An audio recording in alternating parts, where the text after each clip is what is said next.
Welcome to the another episode of the Wedding Talk Show with Varnika. And today I'm with Reshmi Jatwani and she is the linguistic expert. So hi Reshmi. Hi Varnika, how are you? I'm good. How about you, dear? Fantastic. Thank you. Great. So Reshmi, today we'll be talking about how your expertizations will be helpful towards our wedding couples. So before that, let's start about knowing about you. I mean, can you help us with your background? Okay, so I am currently working as a polyglot language trainer. I have my own company online and I have a couple of offices, one in Mumbai and one in Vadodara. What we do is we provide industry specific or situation specific language trainings, and we also help with translation in over 66 language pairs. We're a Nice. small team of 21 linguists from around the world, and I've been doing this for the last 6 years. So how you develop this interest? My background is in petroleum engineering. So Okay. I used to work in the oil and gas sector. And I did spend a considerable amount of time working with people from different countries, different nationalities. And I saw that communication was always a big challenge when Right. it came to bringing a lot of people from different countries together. The world's getting more and more globalized, so there's no discount for that. I mean, I know English is spoken as a mainstream language, but there still are nuances where communication experts or trainers come into the being. So I thought that this is it. This is the thing that I enjoy the most. I love transmitting information and helping people understand what's the most effective way to convey an idea. Oh, that's nice. So how have the different cultures influenced you towards your perspective on language and communications? I would say that all the travels that I've made, be it through Australia, through Europe, parts of Southeast Asia, or even within the country itself, have actually developed this entire sentiment that I have now. When I go to a different state or a different city or a different country for that matter, I see a lot of cultural nuances which are new to me. So I would say that curiosity has been a big game changer. I always want to learn more, get to, acquainted with an idea. India being so multicultural and diverse, there's just so much going on. We're like a pot boiler Right. of different cultures, right? So within the country itself, if I hang out with my friends who, like, let's say I have a friend from Rajasthan and Orissa, they'll have two different cultures altogether. Right. So all of that, in a way, I would say harmoniously comes together. And I would say that that has impacted the way language is, of course, connected to culture. Exactly. So if you're getting closer to a language, you're getting closer to the culture itself. Great. So can you share me some interesting culture or the linguistic traditions you came across during the wedding seasons? I mean, Oh, wow. That's also one of my favorite topics. As you know, one particular profession has been catching up a lot these days, which is called a wedding interpreter. A lot of people are moving into translations exclusively for weddings. I would say it's so important, not just from a Right. language perspective, but also from the perspective of simplifying the information from the bride's and the groom's family. India being a country where so much importance is given to the marriage of the Exactly. families as well, right? So I've come across a lot of things. I remember, for instance, this particular Polish wedding. So Poland people usually have a habit or a ritual, I would say, where they welcome the newlyweds with salt and bread Right. and a glass of wine. And apparently, that's not something. We have a very different Grah Pravesh in Exactly. India. Our ideas of Grah Pravesh are more tied to religion and spirituality, and we have nuances which do not involve alcohol or bread. So a multicultural wedding like that is an exciting, I would say, amalgamation Exactly. of events. And this is where ideas come in, like people need to sit down and have a conversation how we can mix the two cultures together. Right. Right. So what's your favorite language? I mean, do you have any? I love Portuguese. I love Brazilian Portuguese in particular, especially because it has such a beautiful voice modulation. I would say Italian is the second one, and maybe German is the third. I've started recently falling in love with Polish and Slovak, Czech, the Eastern European languages as well. I feel like sky is the limit. The more I'm learning, the more I'm figuring out what I like about every particular language. Okay. So I think this must be something interesting. So how do you incorporate your knowledge of languages into your personal life, perhaps in your own wedding? Oh, very interesting. So, in my wedding, for instance, I am a city girl. I've spent a major part of my life in big cities, Mumbai being one of them. And I'm a Sindhi, right? So, my community, we're all Sindhis. And I got married to somebody who's from Himachal Pradesh. So there was quite an intrinsic discussion of the kind of rituals that would be carried out. Right. One interesting ritual that Sindhis have, and the ones who are watching, they'll know that we have a ritual where before the wedding, the guy gets all his friends, and his friends tear his shirt apart. They just shred his shirt to pieces. Okay. It's symbolic of getting out of your past life and moving to a new life. Getting into a new Okay. phase in life. Now, of course, the moment I told my now husband that we have a ritual like that, he backed out. He said that I am not allowing anybody to touch my clothes, right? But this is such an important ritual for us. So we bargained and we came to a middle ground of, massaging the head with oil, and then we tried to get some overlaps between the two cultures. I know and read about a person wherein they had a Jewish-Chinese wedding, right? Right. And in the Jewish wedding, it's one of the customs that some, Jews follow around the world is walking on broken glass or breaking the glass and walking on Okay. glass. So the Chinese find it very unlucky to walk on glass, or use broken glass in a wedding. Like even in India, for Ah, instance, obviously. if we see broken objects, it's considered bad luck for a prosperity. So what they did was they substituted the broken glass with the bubble wrap to compensate and find a middle ground for the two weddings. So I would say in my own wedding as well, there was a lot of compensation for a lot of rituals. And eventually, I feel like a couple cherishes a lot if we allow entire ceremonies to be carried out in a certain way and just open ourselves, Right. open our own doors to diversity in the best possible way. Great. So, can you just tell me about your journey towards becoming a language expert and some of your notable experiences? A lot of things, Varnika. I mean, initially when I started, I just wanted to explore what teaching looks like. I mean, Okay. I felt it was my calling. Even when I was working at Reliance Industries, before I left that job finally in 2018, I saw that I was very drawn to our Spanish language training program. I was very drawn to trying to understand what the Venezuelan engineers were saying when we were working on projects Right. together. I mean, that was my thing. Whether it was something very technical or whether it was a simple email translation, I would always be the front foot runner for a project like that. So I feel the journey started right there, right in the middle of me working in a technical job. And then it transcended into something very beautiful, like figuring out the potential to learn more and more languages. I thought that maybe a couple of languages and that's it. That's what I'm capable Right. of. And that's what you see around yourself most of the time. But human brain is so versatile. There's so much of elasticity. There's so much of capacity that we have. Right. And now as I'm going 9 languages strong in terms of my fluency, I feel like everything was possible and everything is even more possible in the future. So I would say a lot of experiences have shaped up my journey. I worked with IHM initially. We did programs for hospitality students. Okay. That was a completely different experience altogether. Then I worked with the boys who were trained at Reliance Foundation for football. And working with sports, students oriented towards sports is again a different experience altogether. Worked with an IT company, worked with pharmaceutical, worked with healthcare. I mean, the more I jump around, the more and more interesting it gets. I also met somebody who was my student for quite some time. She's from Uruguay and she's an auditor and accountant. And she was working with La Liga and some other leagues that she was helping the auditing with. And that's when I came to know that balance sheet is not called balance sheet around the world, right? Right. So it's not just about learning the language, it's also understanding the nuances which are industry specific. And Exactly. that's what I feel like my expertise has slowly walked me towards. I've become more and more sensitive to what certain industries need when it comes Right. to language training. So, what are the biggest challenges you have faced and how you overcome all those challenges? I would answer both personally and professionally.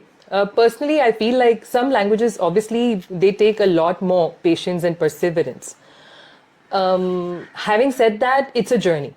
It's like learning a musical instrument, it's like learning how to cook, it's like learning any other life skill. So the more you persevere, the more you're consistent, the more you are committed to it.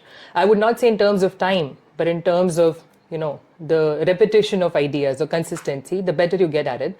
Professionally, I would say that translation was a completely new field to me. And not having an educational or academic background in translation or languages, it did not prepare me earlier for the possibilities of different kinds of nuances of translation. So now we are very experienced. We are a strong team. Now we are working with book translations, technical, legal translations. But initially, when I started out, I would say that it was quite a challenging field because there's so much going on. There's also AI, which is, I mean, I'm completely into it. I would say that it's been a great support system. Right. But finding that harmonious relationship, that sweet spot between human and AI translation is again something that we still find challenging and we are consistently working on, I would say. That's great. So let's talk about something about the weddings. Sure, absolutely. Particularly. So let's say like nowadays a popularity of multicultural weddings are increasing more, right? Right. So what you suggest to a people that they can include in their weddings, जहाँ पे you can say that कि जो guest है, so that they also feel like included in that wedding, right? Right. So they don't feel like कि, okay, if it's a Sindhi and maybe the Himachal guy wedding, Correct. so right, there would be a totally a language difference. Absolutely. So they might feel left out, or they Right. might feel which is like. So Right. what you suggest, like what are the दो तीन चीजें हैं जो मैंने notice की हैं. I will talk about everything. I'll talk about cross, I would say, community weddings Exactly. within the country, and then there are cross-border weddings with somebody. I've seen like a lot of different kinds of weddings in this part. We've also had a team working as translators. दो तीन चीजें. एक तो guest जो होते हैं, they are very curious, but they feel very disconnected. Exactly. Right? And the biggest reason is कि all the guests have seen the kind of weddings that they have seen in their community or their country. So the newness of a multicultural wedding Right. is something that bothers them.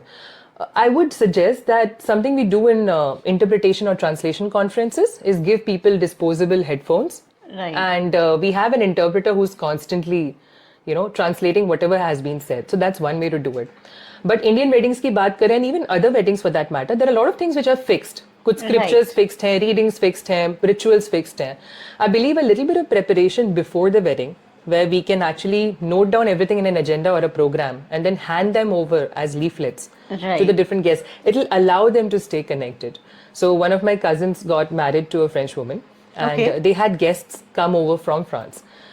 They just have one important wedding event, where they exchange vows, and that's about Right. it. But we have so many events. So I saw a lot of guests practically asking us and trying to understand, अब क्या हो रहा है, ये क्या हो रहा है, इसमें क्या होता है, ऐसे क्यों किया, ये दुपट्टा ऐसे क्यों दुपट्टा, रखा है, हाथ हाँ. ऐसे क्यों रखे हैं, नारियल ऐसे क्यों रखा है, Exactly. तो ये सारी चीजें अगर एक्सप्लेन कर दी जाए उनकी सैंक्टिटी के साथ, उनके सिग्निफिकेंस के Significance. साथ, तो I think they will feel connected. और आजकल तो what we also do with our interpretations in the wedding is we put up a projector. तो वहाँ पे हम सबटाइटल्स प्रोजेक्ट करते रहते हैं, and we try to constantly allow the guests to stay in touch with the proceedings of the wedding. I think this is important. Right, this is important. So, see, we understand how we can, help with the guest and everybody. But एक चीज आती है which is very important is our vendors. Obviously, the wedding vendors. And to be very honest, they don't understand any other language जो उनकी खुद की language है Correct, उसको सही छोड़ बात के. है. And specifically if we talk about the production person, so वहाँ पे मेजरली या तो बंगालीज होते हैं, सही बात है. या फिर आपके बिहार साइड से ज्यादा होते हाँ हैं. जी. So how you like suggest them कि being into a different culture wedding, and so how couples can easily communicate with them. I mean are there some tips so they can be understand कि हाँ ठीक है, whatever your perspective is about your wedding, Right. you can tell to that vendor कि okay, I need this thing to be done like this only. सही बात है. So ऐसा ना हो कि मतलब मैंने बोला कि I need orchid और उसने लाके मुझे मोगरा पकड़ा दिया. So that cannot be a case, And right? अभी एक नॉर्मल सा साउंड करता है, बट एक ब्राइड के लिए बहुत डिस्टर्बिंग होता है. I know. Right, I understand. नहीं तो एक चीज तो हमारी शादी में भी हुई थी, that we were trying to get local vendors since we got married in Shimla.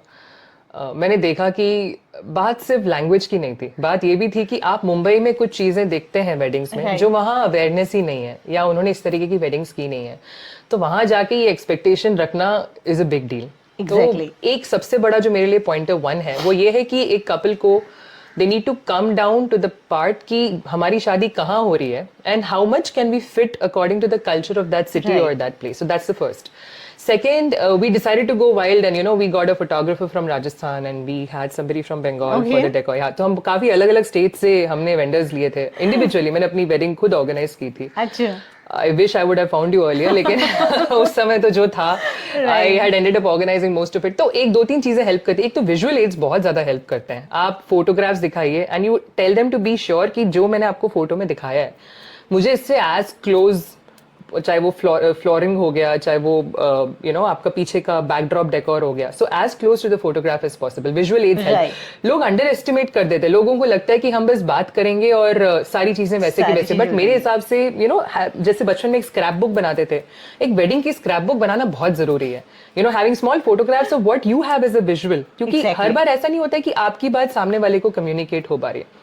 और जो तीसरा पॉइंट है, चाहे वो म्यूजिक की बात हो या प्रोडक्शन की बात हो, when we have people who are struggling with, let's say Hindi is commonly spoken in India. We in our wedding did not have that problem, but I know a friend where my Malayali friend is married to a Bengali guy, तो that's an interesting, like ना इधर की language उधर समझ में ना आ रही है, ना उधर आ रही है. तो there was a lot of miscommunication going on. I had strongly recommended to her to have a bilingual, priest or pandit, so that वो बात कर सके. तो वो मिलना मुश्किल है, but that is where people like us come in. हम कोशिश करते हैं कि हम ऐसे इंसान को ढूंढ सकें, and we ended up finding somebody who was a native Bengali but married to a Malayali for 30 years. So वो अंकल ने सब कुछ बहुत ही आसान कर दिया. He could communicate with the vendors, he could, और उन्हें सिर्फ बात इतनी नहीं है कि लैंग्वेज है, बात ये भी है कि आपको कल्चरल सेंटिमेंट पता होना चाहिए. आपको पता होना चाहिए कि ये इनके लिए ऑफेंसिव है, वो उनके लिए एक्सेप्टेबल है. So if you know somebody who knows the nitty gritties of the matters, या फिर एक कपल अगर इस तरीके से किसी को कंसल्ट कर सकें जिन्हें कल्चरल अंडरस्टैंडिंग हो, तो उनका काम थोड़ा इजी हो सकता है. That's what I think. So because उसमें बोला भी जाता है कि जैसे दोनों कल्चर्स अगर डिफरेंस हैं, राइट, तो कहीं ना कहीं आपको जो रिलेटिव्स होते हैं तो उनको उस चीज को समझाना कि why this ritual is happening, right. So we have done one wedding जिसमें जो ब्राइड थी, she is Bengali and groom is from north side, he is Brahmin. अब वहाँ पे डिफरेंसेस इतने ज्यादा थे, बिकॉज अगेन बीइंग ब्राह्मण वहाँ पे nonveg is not permission, right, and being Bengali again वहाँ पे fish is something which they do a praise, right.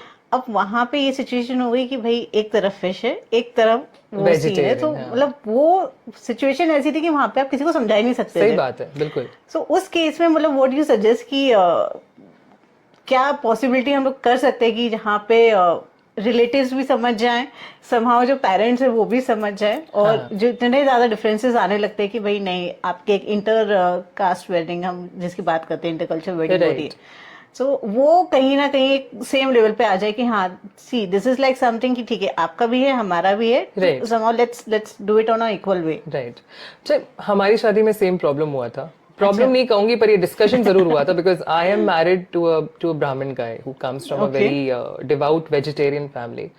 और हमारे घर में तो मीट के बिना नहीं होता. Like Sindhis, like most of us do, we are all meat eaters.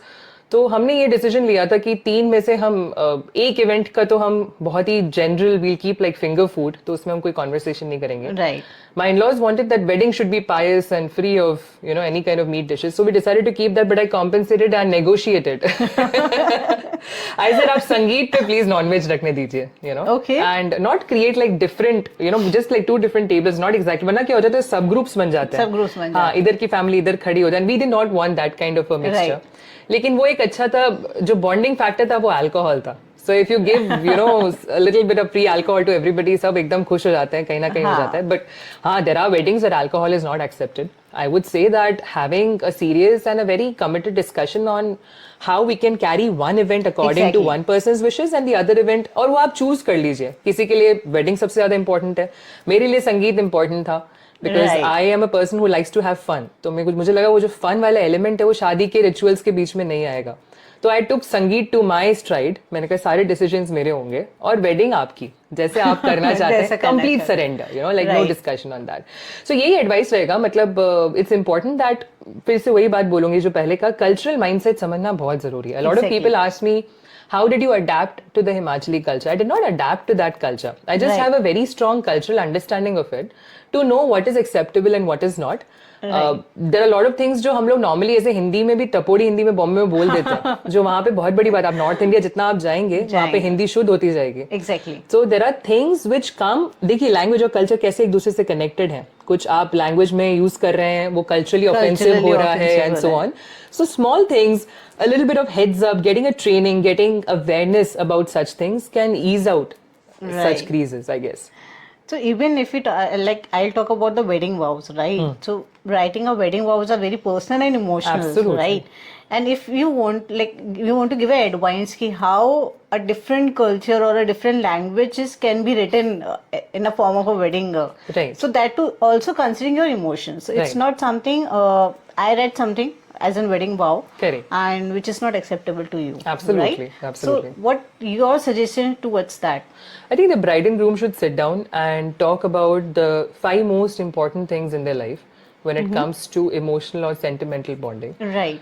What really helps is the kind of relationship each one of them has with their family and friends. So, I know somebody, again, an Indian and a Russian couple, right? Okay. And I believe that they're very close and they love each other a lot. But what would have really helped the wedding is to understand what is the priority for us as Indians. हमारी जो cultural upbringing है, what does that, हमारे लिए कुछ emotions बहुत ज़्यादा important होता है. And if you marry somebody from even from another state, another Right. culture, they are brought up in such a way that उनके लिए कुछ 2-3 चीजें. एक बहुत ही funny episode याद आता है where my friend said कि यार रेशमी शादी में ये problem हो गई कि my to be wife's father came to know on the wedding day that I don't have a postgraduate degree.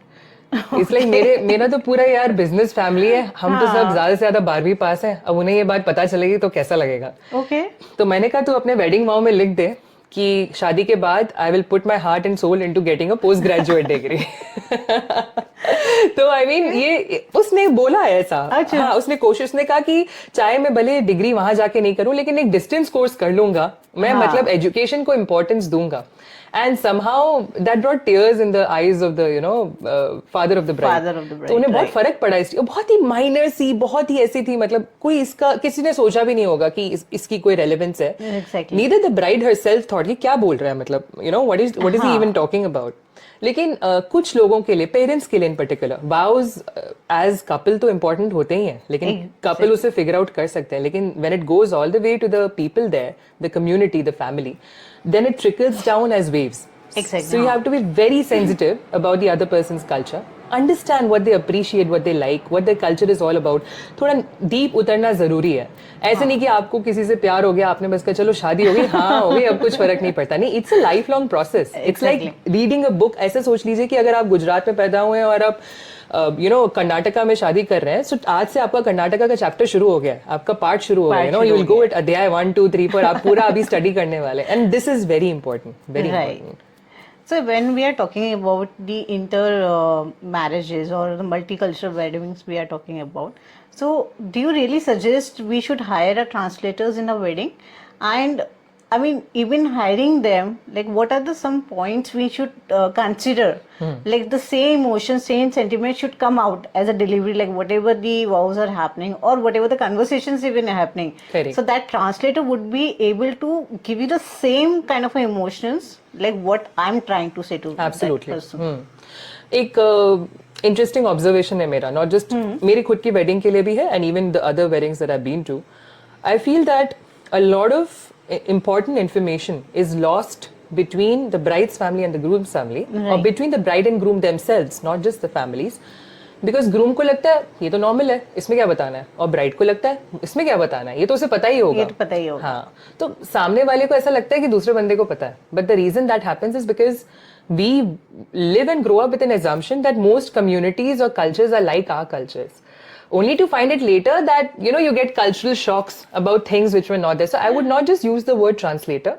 I would say that every time you're marrying outside the community, it's very important to include somebody who is into diversity inclusion. Right. Involving somebody who has a good solid foundation of both the cultures, or at least hire a pair of people, each representing each diversity. And it's Exactly. important to have a sit down conversation. There were a lot of things that both my in-laws and my parents discovered on the go in the process of getting married. Right. And that's not always a very comfortable place to discover things. So, I mean, not that somebody came up and said something, but I feel like it'll be so much better and relaxing if people knew everything when it came to the culture and so on, the rituals, the customs. क्या ही होता है, सबसे important तो rituals and customs ही हैं, थोड़ा बहुत cultural nuances हैं, and at the end of the day it's about understanding what goes when, चाहे ये है कि आप पनीर टिक्का पहले लाएं या छोले पहले लाएं, इस पे डिस्कशन हो रहा हो, या ये है कि शादी के साथ डांस होगा, नगाड़े बजेंगे या नहीं बजेंगे, मतलब बहुत छोटी छोटी बातें हैं. Right. लेकिन having this sit down with somebody who can not just translate but can also help you understand what understand. diversity you have as families. Exactly. That diversity counseling is so important. It's so underrated and it's so important right now. Cool. So do you do such kind of a counseling? We do. Okay. We do diversity inclusion programs as well. And often when we are asked for translators for a wedding, we always send them a little, letter explaining what a diversity consultant does. Okay. And asking them. One of my friends who's not Indian got married to an Indian guy, and she said something very interesting. She said, Reshmi, I was asked to get ready in the Indian attire, the bridal lehenga and everything. Right. And I was ready. I said, okay, I'm ready. What to do next? So in most of the Christian weddings around the world, the groom is waiting on the altar and the bride Exactly, walks yeah. through the aisle. So she said, I was just told to wait. Nobody educated me. What's the next step? And then the moment they started hearing band, baja, barat, they all ran outside. So she said, I was left there and I'm so confused. What do I have to do? What's going on? So people forgot to tell her the basics. The basics of an Right. Indian wedding, that the barats will come in, the groom will settle down on the mandap, you will still keep waiting, there'll be a special different entrance point for you. So she said, I was sweating in that dress and I was waiting and I was completely confused. What's going on? And she said, then I thought that maybe I should go and check. But the moment I stepped outside, everybody's like, go back in. You understand what that means. So, kitni choti si baat hai. As Indians, this is so normal for us. Right. Whether even if I married somebody outside my community, I knew that as a bride I have to wait. You have to उसकी wait, बारात right. आएगी, वो बैठेगा, मुझे बता, कोई आएगा बुलाने, बोलेगा अब टाइम आ गया है जाने का, and now that is when you actually walk out Right. with whatever preparations have been done. But she did not have that heads up, and I've been wondering, like, do we not need somebody to sit down and have that conversation? Exactly. Go with the minutest possible step, and that is what wedding organization is all about, right? Right. There's not just organizing everything and saying ki हाँ ये होगा, not just the big things, but also the very But even in minute places, specific right. things. So now we talk about some of the current trends in the languages. Usually we use it in at of weddings, particularly for a destination wedding we talk about, or an international wedding. So what are the trends we can use it? I think one of the things that can go right or wrong in a destination wedding is there are a lot of guests who travel there who do not speak the local language. Interestingly, the support staff, if the wedding is in a hotel, or Right. even people who are just helping around the family, if it's a homebound, private affair, are very disconnected with the entire concept Exactly. of the proceedings. Especially when it comes to a destination wedding, few challenges that always come across is we always come across are people not struggling enough to understand what's going on. They're not getting an idea what the waiter is saying. Okay. So something I saw in one of the weddings was somebody brought a bottle of champagne, which was cultivated in their own farms, and she had asked the waiter to distribute that as a gesture. Okay. To all the guests who had come to the wedding. Now, the waiter was Indian, and he was a believer of quantity over quality. Right. In contrast to the woman who had brought the champagne from another country, believing that quality is over quantity. Right. So he got the champagne flute glasses, right, and he started filling them, but the glasses were not exactly full. So what he freaked out on and what his training told him was that, Right. yaar, glass to pura bharna chahiye, no matter what. So now he's very nervous. He can't go back to the guest and say, Right. your champagne has ousted. I mean, we don't know what else to do. So he decided to add orange juice to every glass.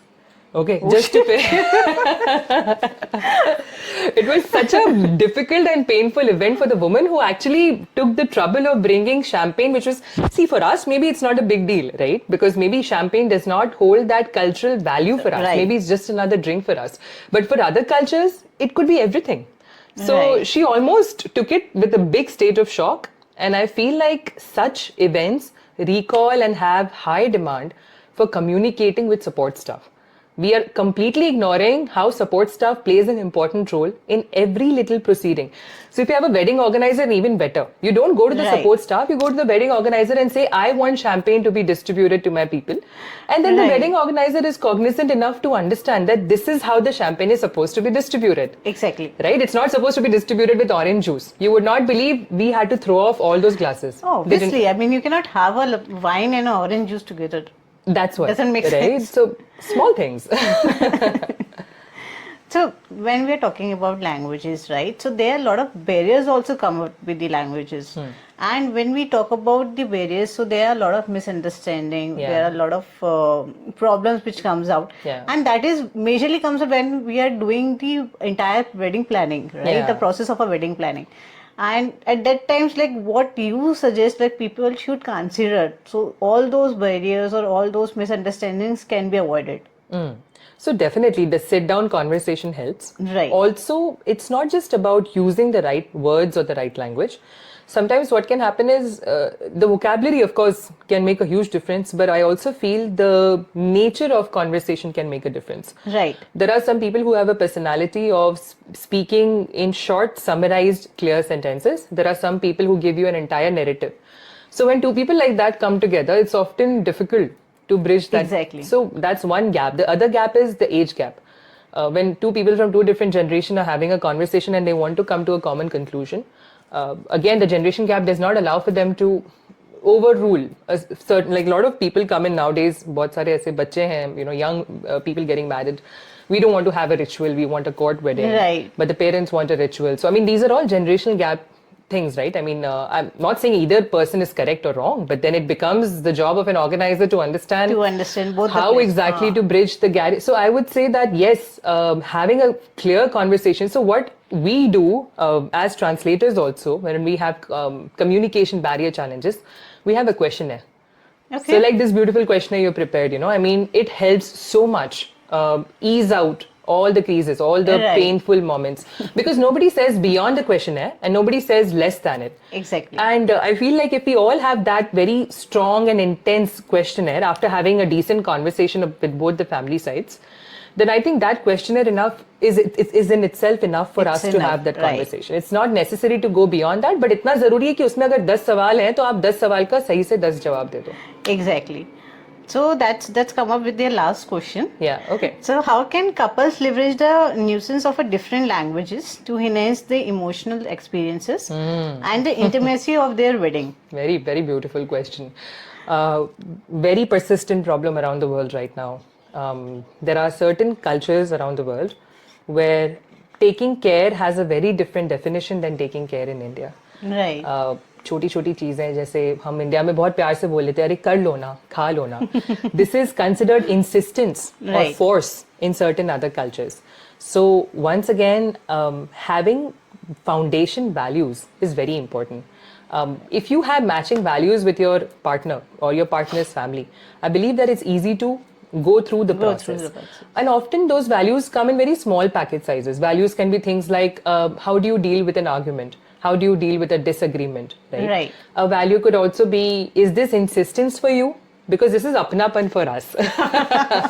Right? ये तो हमने अपनेपन से कर दिया, ये तो हमने अपनेपन से बोल दिया, लेकिन क्या आपके लिए इंसिस्टेंस है ये, क्या आपके लिए फोर्स्ड है? तो ये सवाल पूछना सिर्फ लड़का लड़की के लिए नहीं, even their family members, especially when you're welcoming a bride or a groom from a different house, it's very important you go out and ask them. आप पूछिए उनसे. Exactly. The communication starts at the level of the family itself. उसके बाद वो trickle down करता है. We don't expect relatives or guests to get to that level, but there is a basic expectation in the minds of every bride and groom कि assumption करने की बजाय आप आके एक बार directly पूछ लीजिए. So I believe that values start at home and values lie in the minutest of things. Never take anything for granted. Always ask questions. Asking questions is a very healthy way Exactly, to huh. ease and improve communication. And wherever you are stuck, for example, I fail to understand sarcasm. So if somebody is being sarcastic to me, I just go and ask, are you being sarcastic or do you really want me to do that? Right. And then the other person is taken back and like, no, we were being sarcastic. And like, oh, that was so funny. You know? And it's not a bad thing. It's a very healthy way to live a communication-clad life. Right. It's important to constantly talk. That's what I would say. Great. So I hope you enjoy this conversation. Absolutely loved it. Great. Okay. So that's all what we hear from the Reshmi Jatwani. So stay tuned for the next episode. Thank you. Thank you.